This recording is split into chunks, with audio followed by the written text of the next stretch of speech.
So, but let's talk about these Vikings. Let me ask you that. How good can the Vikings be? Because there's a lot of people out there that would say that the Vikings, minus the quarterback, right? You know, what you think about J.J. McCarthy is irrelevant, but everything else that they did, they already had a 14-3 team. They already had a really, really good defense. They added some players at all the other positions. And then, obviously, they're going to bet on J.J. McCarthy. It's my quarterback. No, not my quarterback. The Vikings quarterback. And I know that some Michigan fans that are out there, you know, they love J.J. McCarthy winning them a national title and all that. But J.J. McCarthy is now playing for the enemy. And how good can he be? Like, the Vikings, as far as facing the other teams in that Brian Flores defense, I mean, he was messing some of the other teams up with all that. You know, sending 9 guys to the line and you know, you don't know if he's going to send them all or you know, or drop, you know, 7 of them back into coverage. It's good. It's confusing to a lot of teams. But if you got a good offensive line and you just block the blitz, then you can hit wide open guys. So, and that's what Jared Goff does. He owns that Brian Flores defense. That defense is not scary to the Lions at all. Not at all. Because we have the offensive linemen that just block it. It's just block it. Block it. And then wherever you've been blitzing, that's going to be a wide open spot for whatever wide receiver that we're wide open with, and Jared Goff will hit them. So as far as the schematically, Brian Flores has nothing. The Lions offense, they'll be able to block it because we have an awesome offensive line. But as far as the other teams go, did what they did, will that change my narrative? Because the way that it was last year, just offensively, they can't stop our offense. Jared Goff do whatever he wants to that defense. Whatever he wants. Just have some fun. Go out there. Just slinging it. The Vikings in 2025, they made a lot of moves. So let's talk about these right here. You brought in Jonathan Allen, defensive tackle. What this means is the Vikings now have an interior disruptor that they've been seeking since Dalvin Tomlinson. They've had okay play from Harrison Phillips and Jonathan Ballard over that period, but nothing like this. Jonathan Allen is a dude, or at least he was a dude. He signed a 3-year, $60 million contract. And the risk is he suffered a torn pectoral in his final season there in Washington, costing him 9 games.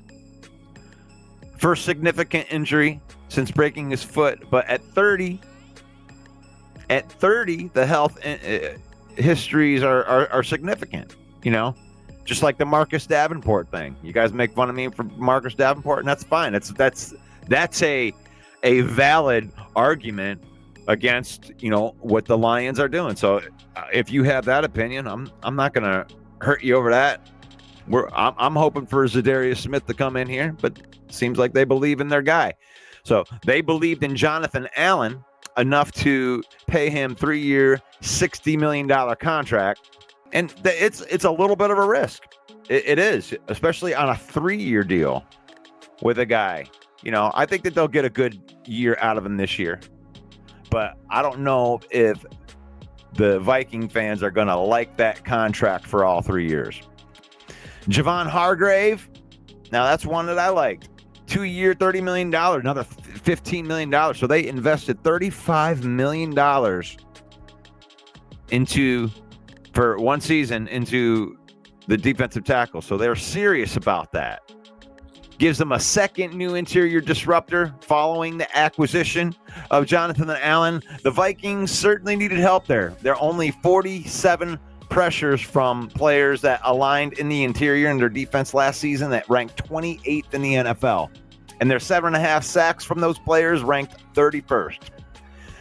Hargrave has been durable and a long-time menace. You don't really worry about the injuries there. He's like one of those guys that just keeps going and going like the Energizer Bunny. Brian Flores, I mean, the defense might be scarier with those two guys in it. I'm not gonna lie about that. That makes that a formidable interior defensive line. But we have a good offensive line here in Detroit. But those two guys are going to wreak havoc somewhere. Might not be in any of the Detroit games, but they'll mess some people up with those two. They brought in a guard, Will Fries, headed to Minnesota. 5-year deal, $88 million. He was the best upgrade at the guard position following the Chiefs' decision to franchise tag Trey Smith. And Sam Darnold got sacked 9 times in a playoff loss last year against the Rams. They got after him. So I don't blame Kwesi for going after this offensive lineman. You got Ryan Kelly.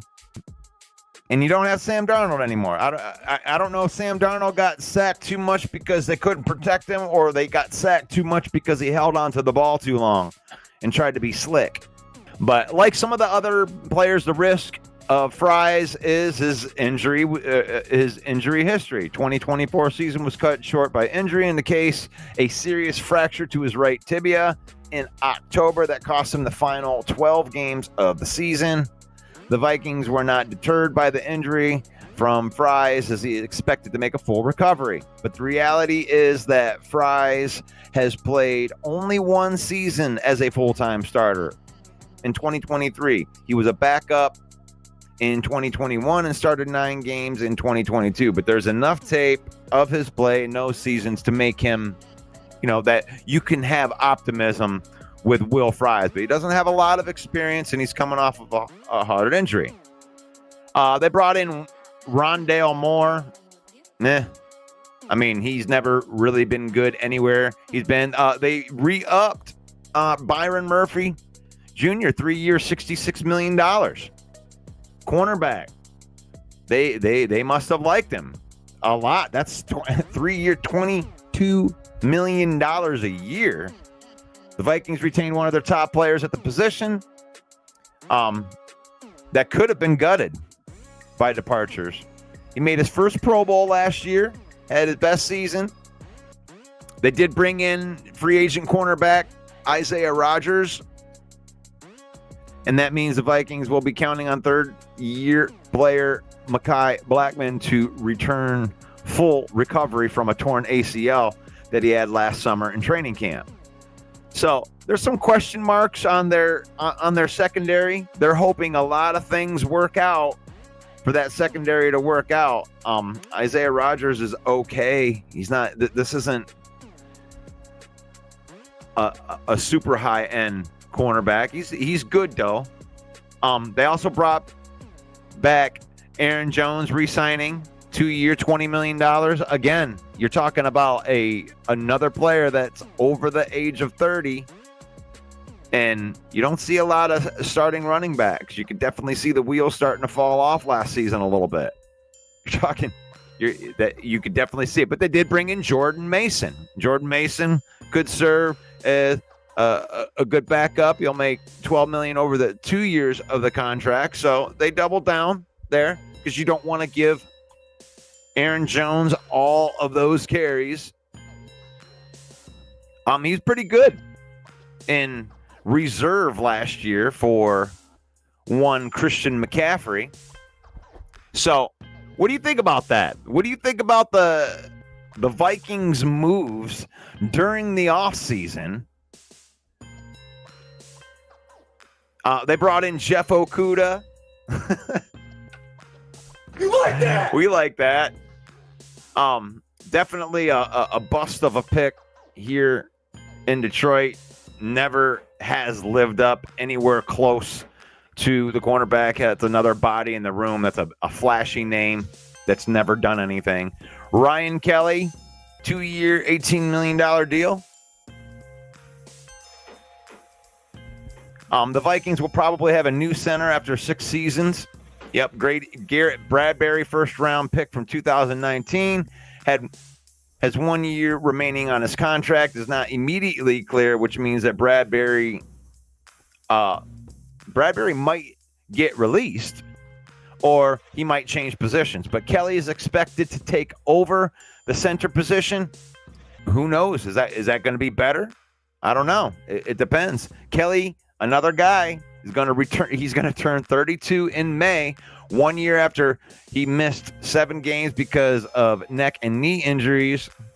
He also suffered 3 concussions earlier in his career. But if healthy, Kelly is a better center than Bradbury. But to what extent can the Vikings count on him?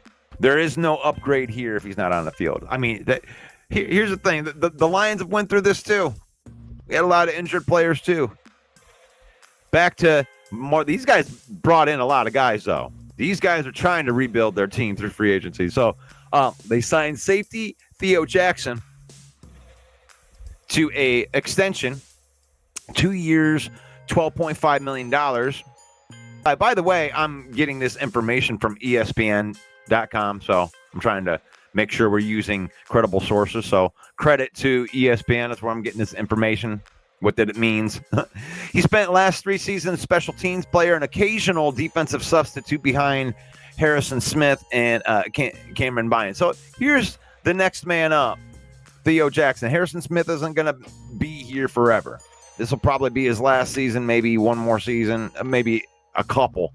But the idea is you're thinking that Jackson is going to be able to have a chance to come in there and take over for one of those guys as your young player. And they're going to have that. Harrison Smith is not young.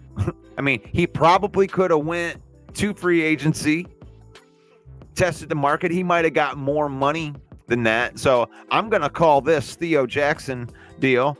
When you're talking about signing your own players, I like this deal for them.